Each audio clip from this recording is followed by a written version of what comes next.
Welcome to the final video of the BERNINA Skillbuilder sew along with sweet potato quilts, and we've made all of our blocks, so it's time to piece them together into a quilt top. Even though you can do all the steps in the final pattern with a 6.5 inch by 12.5 inch ruler, I want to show you one of my favorite tools, which is the Creative Grid Stripology ruler.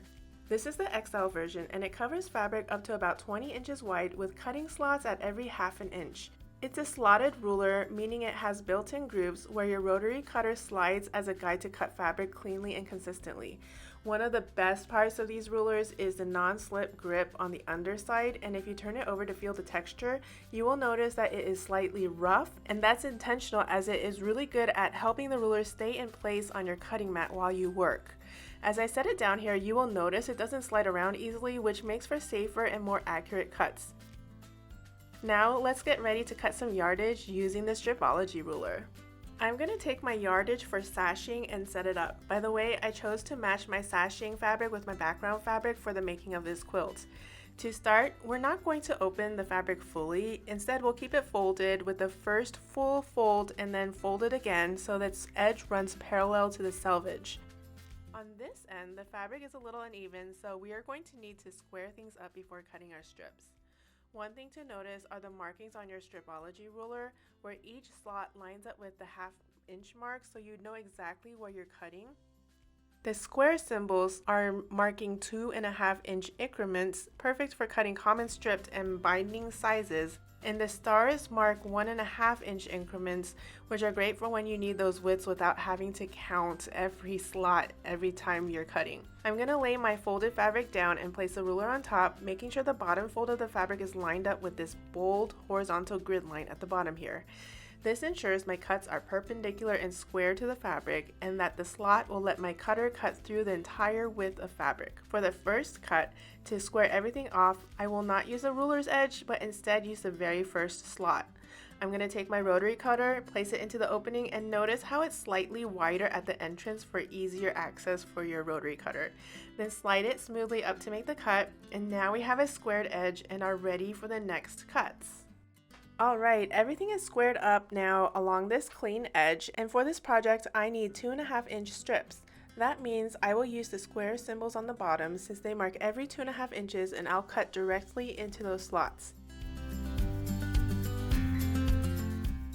I just made 8 strips across 20 inches of fabric without ever lifting the ruler, so let's take a look. These strips came out so crisp and even, and for this project I need to keep them as full strips, but technically if you are subcutting everything down to the same size units, you could potentially just rotate the cutting ruler and make your subcuts through all of these strips. Another option is to stack multiple strips, either layered or side by side, and then subcut them together right under the ruler. Just make sure the bottoms of the strips are aligned with the horizontal grid lines on the Stripology ruler before making your cuts so everything stays square and accurate.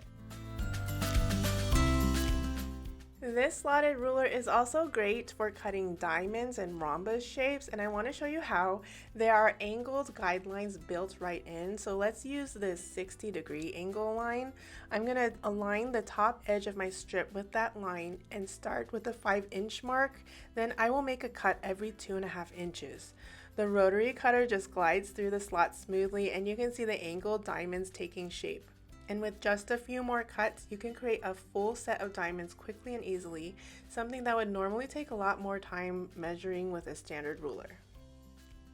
Alright, we're back to working with the pattern, and now it's time to sew these strips right sides together just as the pattern calls for. I will start with my leader and then feed in the first 2 strips right sides together. There's a little bit of selvage on the end that I did not trim off earlier, but I will take care of that later, just stay tuned. But for now, I'm going to place the fabrics right sides together, and because I don't want the selvage in the quilts, I'm going to sew a 1/4 inch away from the selvage to join the strips.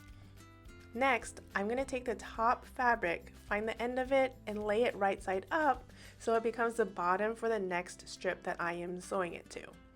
Again, place it right sides together, line them up, and stitch a 1/4 inch away from the selvage. And then I'm just going to repeat that process. Take the top strip, flip it right side up, and use it as the base for the next sewing. As you go along, just continue that rhythm until all the strips are sewn together into your strip set. Here are all the strips that I've chain pieced together. At this point, I'm going to separate the chain stitches and each will become part of one long strip. Before I show the full strip though, and while I have everything looking tidy and organized right in front of me, I'm going to trim about a 1/4 inch away from each seam to remove those selvages, and I'm just going to use my scissors for this step. By trimming the selvages off, the strip set is nice and clean and ready to go, and if you were to open it up right now, you would see that this whole thing is just one long continuous strip. Next, I'm going to take it over to the pressing station, press all the seams open, and then subcut this long strip into the smaller sashing strips that I need to finish the rest of the quilt. Please use the pattern as a guide. Alright, here's my first row with the vertical sashing strips sewn in between 3 blocks. Each row will have 3 blocks total, and before adding your sashing, I do recommend laying out all your blocks so that you can preview the quilt design and make sure you're happy with the arrangement. I am following the same layout as the cover quilt, but you can absolutely move blocks around or even rotate them to create a look that feels right for you. Here's the second row. And then here's a third. I want to point out that I am pressing my seams consistently towards the sashing fabric as the pattern suggests. In general, when I make pressing choices, sometimes I think about where the bulk will end up at the edges, and I usually press toward the side with fewer seams. These shorter sashing strips fit neatly between the blocks, and next I'm going to connect the rows using the longer horizontal sashing strips. Finally, I'm going to frame the quilt with the last sashing strips, and then the full quilt top will be complete. And here it is, my finished quilt. After completing the quilt top, I went ahead and basted, quilted, and added the binding to bring everything together. For your quilt, you can finish it however you like, as there are so many wonderful options. You might choose straight line quilting with a walking foot for a classic look, or free motion quilting if you want to add more texture. And of course, you can always send your quilt off to a professional long arm quilter. However you decide to quilt it, make it yours and enjoy the process. Thank you so much for sewing along with me on this project.